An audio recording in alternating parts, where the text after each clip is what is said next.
The reason that fish tries to return to the sea is not because of memories, it's because of instinct.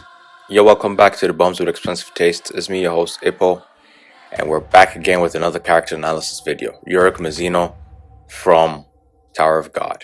Also, before we get into it, please don't forget to like, comment, share, subscribe.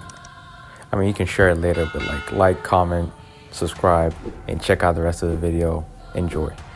The personality of this enigma, the personality of this larger-than-life figure. Urek Mazino, he is one of those characters that does not necessarily have to be the leader of every single group, and he likes treat himself as equals to other regulars or rankers, I guess. Because we could see that even from his relationship with his captain in Wolek Song, Beak. He is stronger than Beak without a shadow of a doubt, and he allows himself to be friends with that. Also, his relationship with his Joe Heljo, that also shows how, even though he was criticized by the other 10 leaders, specifically Gustang, where he mentioned, you basically have no equals on this tower apart from the 10 of us, and Jihad. All these things shows a facet to Urek Mazino that does not exist for the other irregulars. Although we don't know who, or rather how, Eneru operates. But apart from that, we know how Jihad operates, we know how the 10 operate, and they are very different from Mazino. Mazino is comfortable going to different floors, not taking himself too seriously. Other people that are not on that level making fun of him, hitting him, Yuri, Garam making fun of him, rejecting him, and we saw Mans' call logs. It does not give confidence. Mans has been taking steady L's. He's been shooting his shot and they've been landing into nothingness. So, but I like his personality, and he's a fun character, and the way even his design, I love his design. It's simple, but it's elaborate with him having his hat and his name on his back, as well as the wing tree, which symbolizes Wolek Song essentially. So that also, I like that touch. Onto his motivations. Mazino, we know he's motivated only to escape the tower. He does not care about the squabbles of the tower. He does not care about Jihad, or he does not care about the other 10 leaders. He's not trying to take up the throne of Jihad. He is just trying to leave the tower. And he said this quote that mentioned how when you go outside, there's the stars, there's vast lands, there's billions of stars. It's a beautiful place. Why would I want to be stuck inside this tower when I can go and explore essentially the infinite that is the outside world, which is an amazing mindset, and I really like that.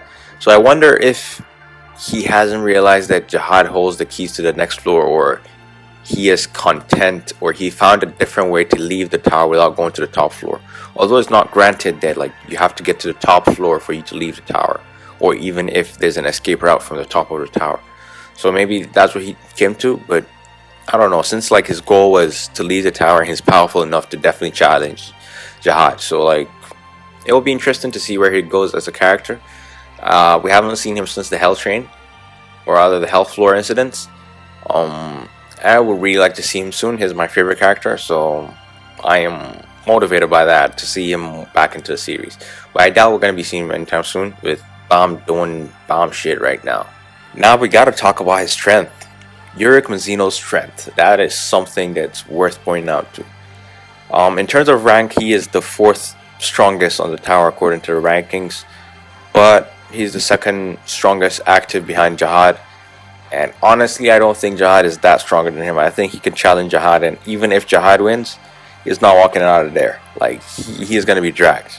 We know also before he became a ranker, he challenged Arihon, I believe, to a duel. The Arihon challenge was to survive against him, but he held his own, and it was basically a 1v1 duel, proper 1v1 duel. Then after the end of the match, Arihon gave him a gift of the 77th floor, I believe, and that's where Wolek Song's headquarters is. Mazino, we know there was also a time where he mentioned after the Zenogar incident. I know I'm not pronouncing that right, but I'm gonna keep on calling it Zenogar, the big beast with the flower.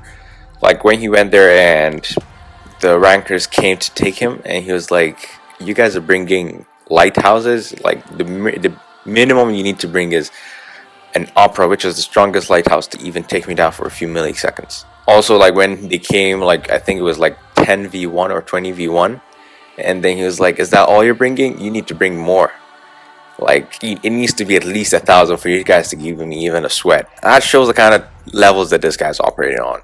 And lastly, like his fight with Karaka, or his beatdown of Karaka. His beatdown with Karaka, like when he pulled through, Karaka was not sure who this man is, but he knew this man was built different. He had the nerf of using only 5% of his power. So he landed, and Karaka did his strongest move, and it did not phase Mans. Mans sighed, and he was like, "That's a fun little game." Then he was like, "So clearly I shouldn't use 5%. One should be fine. As a matter of fact, a single finger should be fine." And he proceeded to beat the shit out of Karaka. And at this point, we saw Karaka as like an elite person.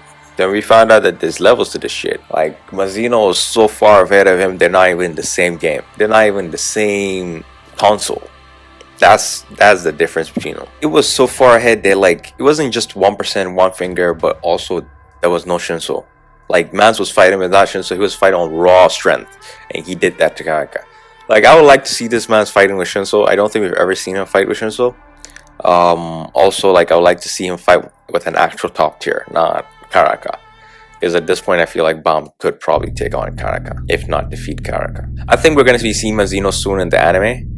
With season 2 coming back, and the way, like, we saw him foreshadowed in the anime the first season, but I can't wait to see him in season 2. Like, I know that's a Zenogre incident. I hope that's a Zenogre incident. It's gonna be fun to watch him. Anyway, like, comment, share, subscribe. Thumbs up.